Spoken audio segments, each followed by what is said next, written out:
1절 보시면 욥이 자신을 의인이라 여김으로 그 세 사람이 말을 거치니 욥의 세 친구가 이제 아무 말도 안 합니다. 욥에게 이런저런 말로 막 따지고 논쟁하고 퍼부었는데도 자신들이 원하는 대로 욥이 자신의 잘못을 조금 더 인정하지 않죠. 너무 완강하게 버티니까 더 이상 할 말도 없고 어쩔 도리가 없다라고 하는 거죠. 여러분들도 그럴 때 있지 않으십니까? 그죠? 그래서 여러분, 말이 통하지 않을 때는 내 말의 문제를 돌아보지 마시고 내 중심을 잘 돌아봐야죠. 그리고 내 삶을 잘 돌아보고, 그죠?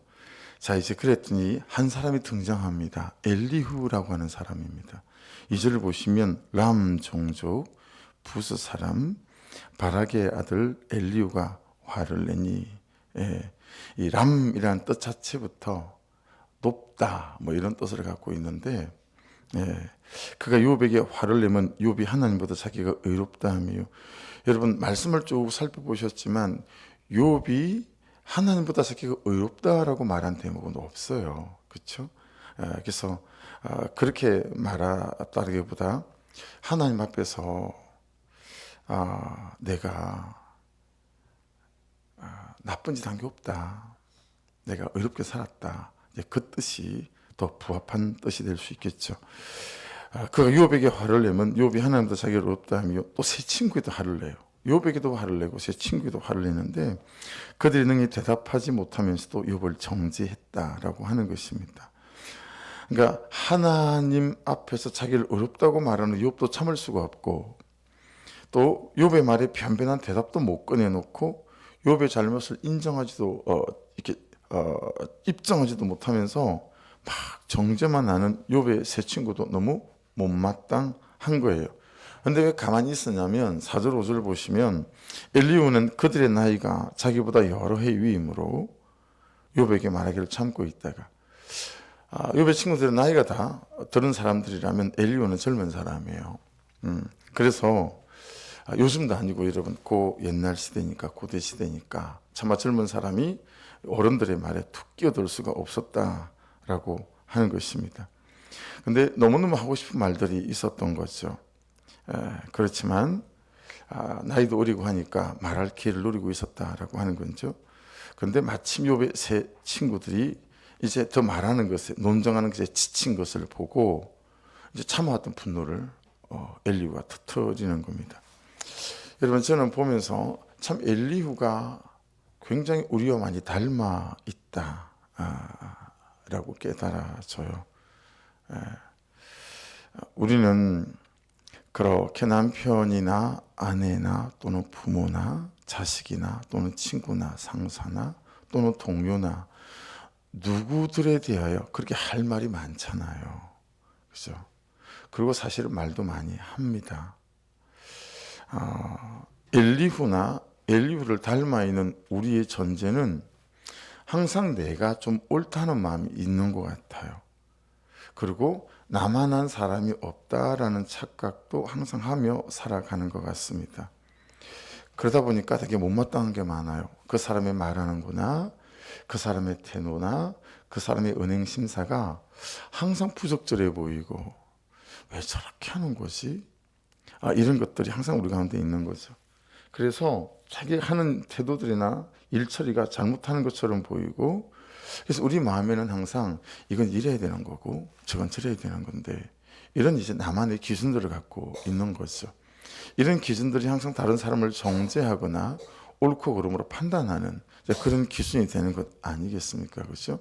그러니까 우리는 일생 여러분, 나는 그보다 옳도다로 살아왔고 지금도 그렇게 살고 있고 앞으로도 뾰족한 수가 없이 우리는 그렇게 살아갈 거라고 봅니다. 그러니까 여러분, 이 말씀 앞에 좀 적용 질문을 해보게 되어지게 되면, 요즘 옆에서 가만히 쳐다보고 있으면서 한마디 해주고 싶은 사람 없는가? 나를 먼저 보고 하는 말인가? 아니면 그의 허물만 보고 하는 말인가? 정말 사랑해서 하는 말인가? 아니면 그냥 짜증나고 귀찮고 화가 나서 하는 말인가? 이런 것들을 우리가 좀 적용 질문해 볼 수 있겠죠. 여러분, 그런 일 하다 하잖아요. 집에 쓰레기통이 넘치는데 자녀를 키우다 보면 이 녀석들이 치울 생각은 않고 항상 엄마 아빠가 치워주니까 이 쓰레기 뚜껑이 닫히지도 않을 만큼 거기다 수북이 쓰레기를 채우는 거죠. 그리고 어떤 날은 보면 쓰레기통 주변까지 쓰레기가 막 흘러 넘쳐요. 그런데도 안 치우고 또 거기다 쓰레기를 집어 넣는 거죠. 아니면 화장실에 자기가 사용하면서 휴지가 똑 떨어졌어요. 그러면 휴지를 좀 채워놔야 되지 않겠어요, 그렇죠? 안 그러면 그 다음 쓰는 사람이 누구를 불러야 되는 거잖아요. 근데 여러분, 이런 일이 우리 삶에는 허다히 많이 있지 않습니까? 이제 그럴 때 나는 어떻게 반응하는가 라고 하는 거죠. 여러분, 자기 죄가 보이고요, 자기가 보이고요, 자기 태도와 삶이 보이고, 이건 정말 구해야 될 은혜인 것 같습니다. 진짜 기도할 때마다 구해야 될 은혜인 것 같아요. 이 세 가지가 되면 진짜 나를 살릴 수 있고요, 주변을 살리는 놀라운 은혜인 것 같아요. 근데 사람들이 다 나를 못 봐요. 자기 죄도 못 보죠. 이상하게 자기 태도와 자기 삶은 보이지가 않아요. 그래서 여러분, 이렇게 묵상 나누는 걸 보고 또 묵상 보고서를 이렇게 보다 보면 참 자기 죄를 볼 만한 때가 되지 않았나, 이제 그렇게 언뜻 마음이 사실은 스치고 지나갈 때가 있습니다. 잘 아는 말씀이니까 잘 한번 들어보십시오. 마태복음 18장 18절에 진실로 너에게 이르노니 무엇이든지 땅에서 매면 하늘에서도 매일 것이요 무엇이든지 땅에서 풀면 하늘에서도 풀리리라.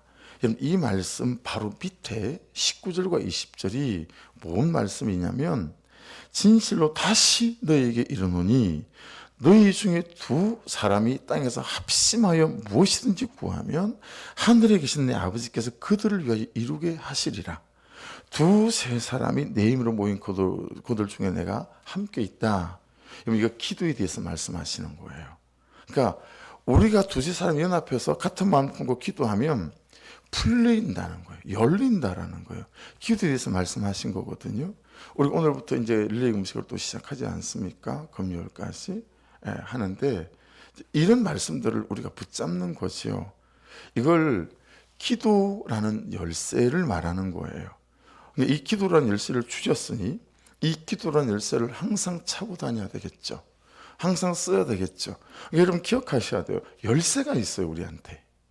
인생을 열어가는 열쇠가 있다고요. 문제를 열어가는 열쇠가 있다는 거죠. 그러니까 우리 아이들에게 이걸 가르쳐야 돼요. 야, 너한테는 하나님이 준 열쇠가 있다. 힘이 들고 막막하고 어려울 때는 이 구슬을 가르치면서 너 기도해야 된다 라고 하는 거죠. 근데 여러분, 또 다른 열쇠가 하나 있어요. 비슷한 말씀인데 들어보세요. 이건 마태복음 16장 19절에 있어요.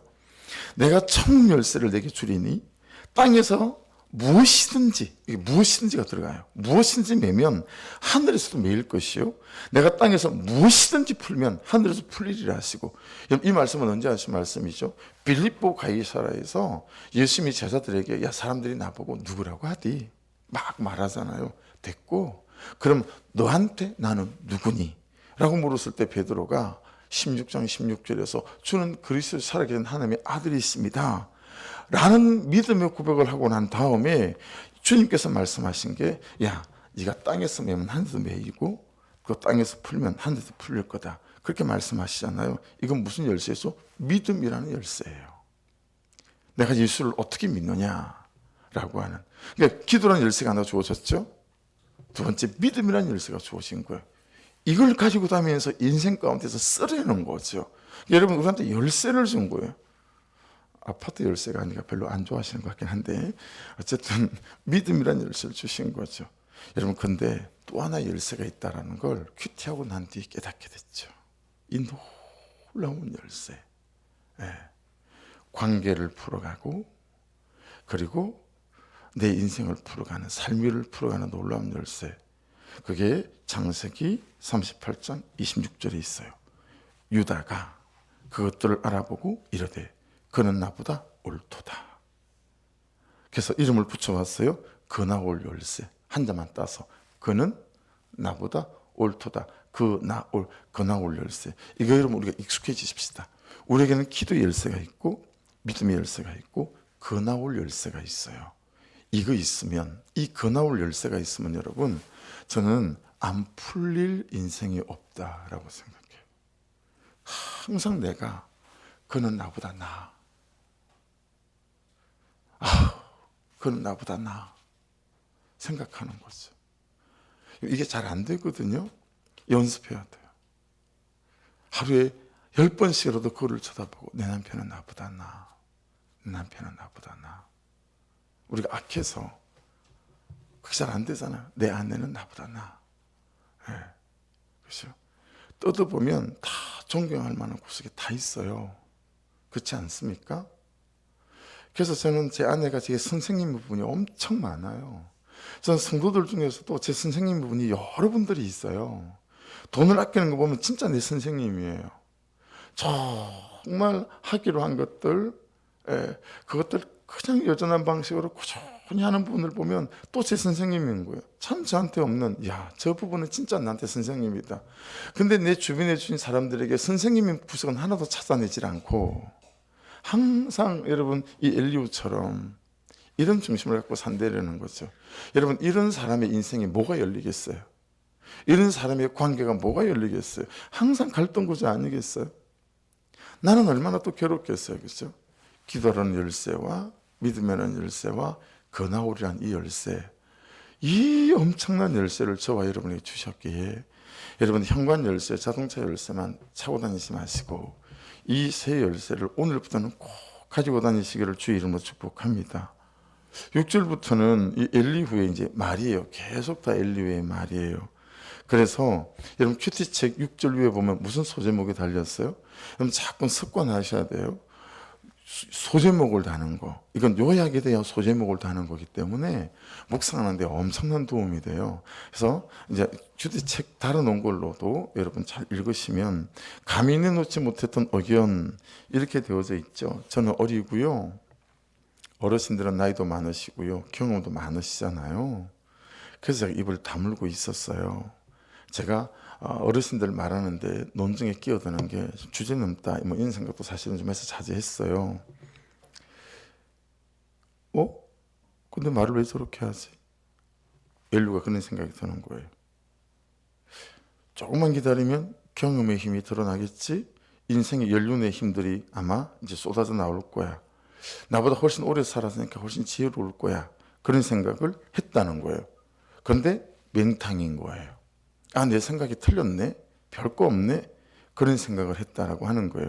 그래서 오늘 이 엘리후의 말 속에서는 8절을 잘 붙잡아야 된다라고 봐요. 8절을 다시 한번 읽겠습니다. 시작. 그러나 사람의 속에는 영이 있고 전능자의 숨길이 사람에게 깨달음을 주시나니. 할렐루야. 이거라는 거죠. 네, 그죠? 여러분 사람의 속에 있는 영이라고 되어 있잖아요. 그죠? 루하흐입니다. 루하흐. 하나님의 영, 성령을 말해요. 하나님, 사람의 속에는 영이 있고 루하흐라는 단어라 구약에는 하나님의 영이나 성령을 이렇게 표현하거든요. 그리고 전능자의 숨결이라고 되어 있죠. 여러분 하나님의 별명은 한 32가지 되는데 많이 쓰는 것들은 13가지예요. 하나님의 별칭이지요. 별호. 그 중에서 전능자라고 할 때, 전능하신 하나님이라고 할 때 에일사다이 이렇게 불러. 엘은 하나님이고 샤다이는 전능하다 이 뜻이거든요. 엘샤다이 많이 들어보셨잖아요. 여기에 이 전능자의 숨결 엘사다이예요. 그 엘샤다이의 숨결. 근데 엘사다이의 또 영이죠. 두 번이나 반복되어져 있어요. 그죠? 사람에게 분별력을 주시고 통찰력을 주시는 건 전능하신 하나님이고 전능하신 하나님이 영이다, 성령이다 라고 하는 거예요. 자, 이제 그 말씀을 가지고 우리가 다른 성경의 말씀을 가지고 여러분 이제 연결을 시켜 보십시다. 자, 요한복음 1장 1절은 뭐라고 말씀하시죠? 태초에 말씀이 계시니라. 이 말씀이 하나님과 함께 계셨으니 이 말씀이 곧 하나님이시니라. 그렇게 말씀하고 있습니다. 자, 그러면 디모데후서 3장 16절로 가십시다. 디모데 3장 16절. 우리가 큐티하면서 붙잡고 있는 말씀이에요. 그렇죠? 모든 성경은 하나님의 감동으로 된 것으로 교훈과 책망과 바르게 함과 의로 교육하기에 유익하니 이는 하나님의 사람으로 온전하게 하며 모든 선한 일을 향할 능력을 갖추게 한다는 거 아니겠어요? 근데 거기에 여러분 모든 성경 하나님의 감동으로 됐다 그렇게 말씀하지 않겠어요? 이 감동이 데오뉴스투스라고 하는 헬라어인데요. 이게 하나님의 영에 감동된 하나님께서 숨을 불어넣은 그런 여러분 지금 여기 8절 말씀하고 똑같은 말씀이에요. 자 그럼 창세기로 가볼까요? 창세기 2장 7절에는 여호와 하나님이 흙으로 사람을 지으시고 어제도 읽었잖아요. 생기를 그 코에 불어넣으시니 생명이 사람이 생명이 된지라. 그렇죠? 이 아무것도 아닌 존재에 후 하고 생명을 불어넣는 순간 존재가 됐어요. 이 말씀들이 그대로 하나로 쭉 깨어지지 않습니까? 그렇죠? 자 그러니 여러분 기억하셔야 합니다.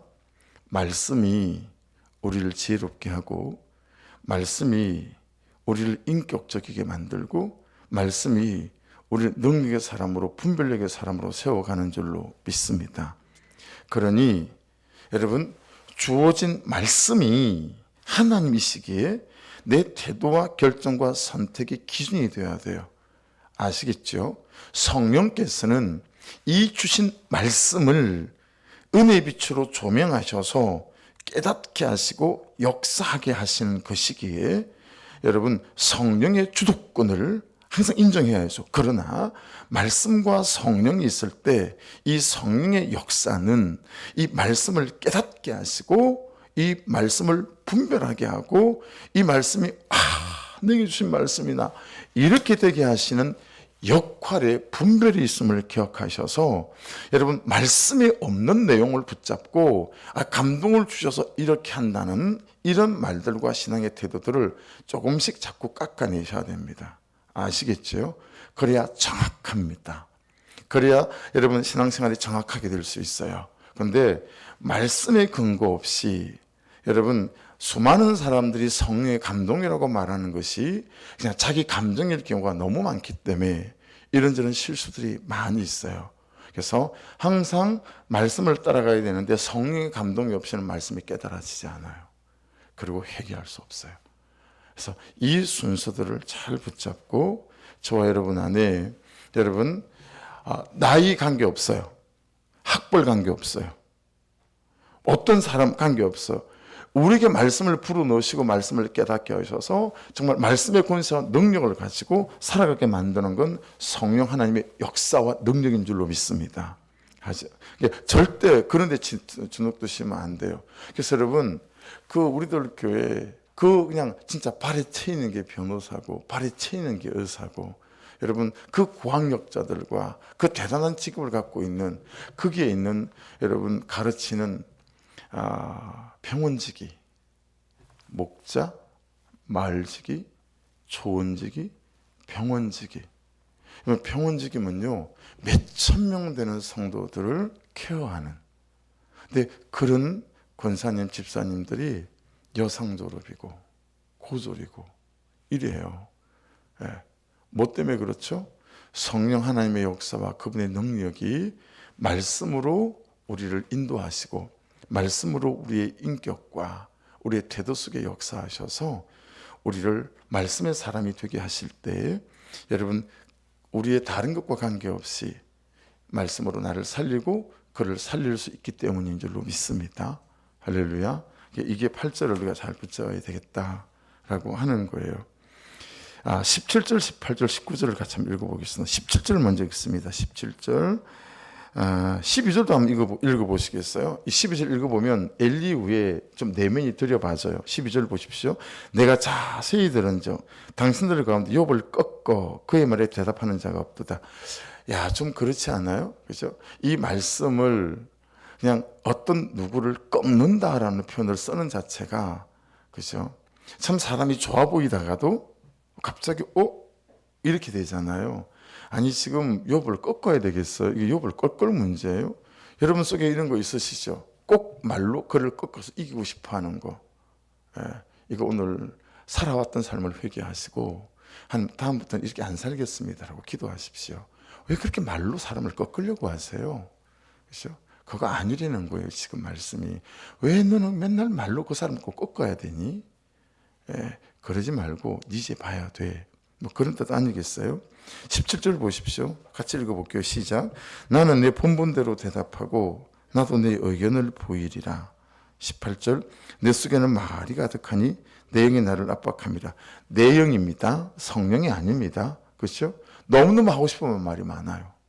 그래서 여러분, 우리가 목장을 하잖아요. 주의하실 거. 뭘 주의해야 되냐면, 다른 사람이 말을 하고 있는데 어때요? 그 말을 안 듣고 내 할 말을 준비하고 있어요. 이건 절대로 사람을 변화시키지 못하고, 이건 영이기 때문에 이렇게 흘러가는 거고, 이런 거기 때문에 여러분, 그 사람이 말을 하는데 하고 경청하지 않고 저거 아닌데 왜 저렇게 저렇게 왜 그렇게 살았지? 그리고 그 사람 말을 치고 들어오든가, 그 사람 말이 끝나면 내가 막 대답을 주고 싶어 하는 거예요. 이건 여러분 절대 성령의 역사 아닙니다. 할렐루야. 얼마나 그러고 싶을 때가 많으세요. 그렇죠? 왜 아멘을 안 하세요들? 그러니까 여러분 경청하셔야 돼요. 끝나고 내가 할 말이 없는 거 관계없어요. 하셔야 될 말이면, 여러분 성령이 역사하시고 주장하시는 말이면, 여러분 그 말 끝에 너무도 자연스럽게 그를 다독이고 그를 깨닫게 하고 그에게 힘이 되는 말이 하나님 우리 입술을 통해서 하게 하실 줄로 믿습니다. 그러니 제발 내 할 말을 계산하지 마십시오. 그냥 그의 말을 들으십시오.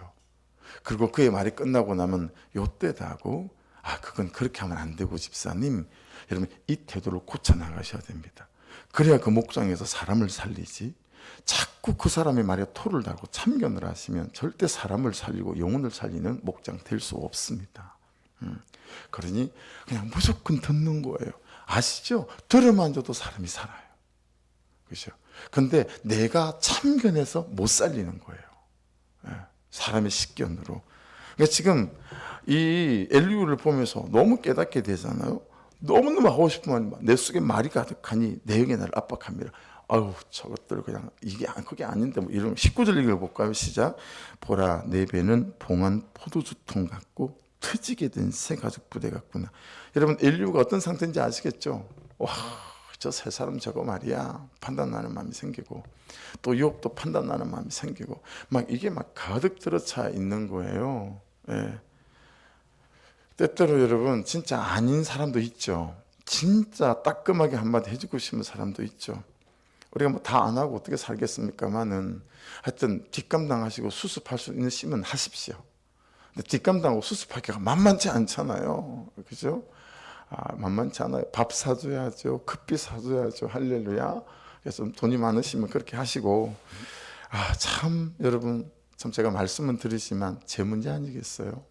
참 쉽지 않고, 참 영혼을 살리고 사람을 세운다라는 게 간단치 않습니다. 그죠? 엘리후를 보고 우리가 잘 공부하고 또 학습됐으면 좋겠어요. 그래서 여러분, 이 말이 내 말인가, 내 감정인가, 아니면 말씀을 그친 말인가, 내가 말씀으로 하는 말인가, 항상 질문해 보시는 은혜가 있기를 주의 이름으로 부탁드립니다. 이 말이 성경을 거친 말인가? 라고 하는 거예요. 그리고 너무 때에 맞는 말인가? 라고 하는 것이죠. 그리고 내가 이 말을 따지듯이 가르치듯이 하지 않고 정말 애통하게 여기는 마음으로 내가 부드럽고 따뜻하게 하는가? 이건 누가 알아요? 듣는 사람이 알아요. 듣는 사람이 알아요. 물론 그가 준비되어 있지 않다면, 그래서 때에 맞는 말인가, 이 말은 그가 준비되어 있는가 이 말이에요. 그래서 여러분 성경에는 뭐라고 복음서에 나와 있어요? 여러분 돼지에게 진주를 던지지 말라는 얘기는 그 사람이 준비되어 있냐는 거예요. 이 말을 들을 만한. 그걸 잘 분별하셔야 돼요. 안 그러면 그 사람은 전혀 영적으로나 아직 연륜이 준비되어 있지 않은 상태인데, 여러분 그 말을 던지면 오히려 여러분 그냥 감정만 살 때가 많죠. 그 때를 잘 살피시고, 그러니 기다리는 거죠. 타이밍을 재는 거예요. 그리고 그 타이밍은 어떻게 만들어가는 거라 그랬어요? 그를 섬기는 걸로. 그렇죠? 그를 받아내는 걸로. 그래서 내가 어떤 말을 해도 저분이 나를 가르치려고 하는 말이 아니라 나를 사랑해서 하는 말이구나, 이렇게 접수가 될 수 있도록. 그러면 그렇게 그를 섬기고 그를 잘 받아내야 그를 살리는 한마디를 할 수 있다 라고 하는 거죠. 그리고 부드럽고 따뜻하게 정말 말을 하는가. 근데 여러분 더 중요한 게 있어요. 가장 중요한 거. 그건 뭐냐면 살리는 말인가, 그를 살리려고 하는 말인가, 아니면 따지고 나를 주장하려고 하는 말인가, 또는 가르치려고 하는 말인가 라고 하는 거죠. 그래서 여러분 이렇게 깨달았습니다. 내 몸이 십자가를 지기 전에, 내 삶이 십자가를 지기 전에 내 말이 십자가 지는 말이 돼야 돼요. 내 말이 십자가 지는 말이 돼야 돼요. 그러니까 여러분 우리가 말이 뭐의 지배를 받죠? 혀의 지배를 받잖아요. 그렇죠? 근데 내 혀는 주로 뭐의 지배를 받느냐라는 거예요. 너무너무 감정의 지배를 받지 않습니까? 감정의 지배를 혈기의 지배를 받아가지고요, 이 혀가 감정대로 움직여요. 그리고 막 말을 쏟아내는 거 아니겠어요? 엘리야를 보면서 오늘 그것들을 많이 묵상해도 이 새벽에 깨닫게 되는 것 같아요. 여러분 내 혀가 감정의 지배를 받지 않고 은혜의 지배를 받아가고 말씀의 지배를 받아가는, 성령의 지배를 받아가는 저와 여러분 되시기를 주의 이름으로 축복합니다. 그래서 참 아침에는 계속 이 질문을 한 것 같아요. 새벽에 하나님, 내 혀가 말씀의 지배를 받고 성령의 지배를 받으면 어떻게 해야 될까요? 근데 이게 너무 쉽지가 않은 거라. 그래서 오늘 이 기도 제목으로 기도하시면서 내 혀가 감정의 지배를 받지 않고 내 성품의 내 지배를 받지 않고 정말 성령의 지배를 받고 말씀의 지배를 받아가 사람을 살리는 말로 하는 내 말이 먼저 십자가 지는 말이 되게 하여 주셔서 참으로 주신 이 말의 권세를 통해서 영혼을 살리고 사람을 세우고 그 인생을 세워가는 그런 은혜가 있게 도와주옵소서. 우리 주여 한번 부르고 기도하시고 오늘부터 이제 금식하시고 또 하는 분들을 위해서 기도하시고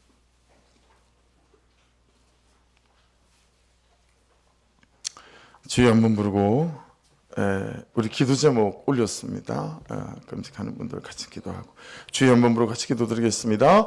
주여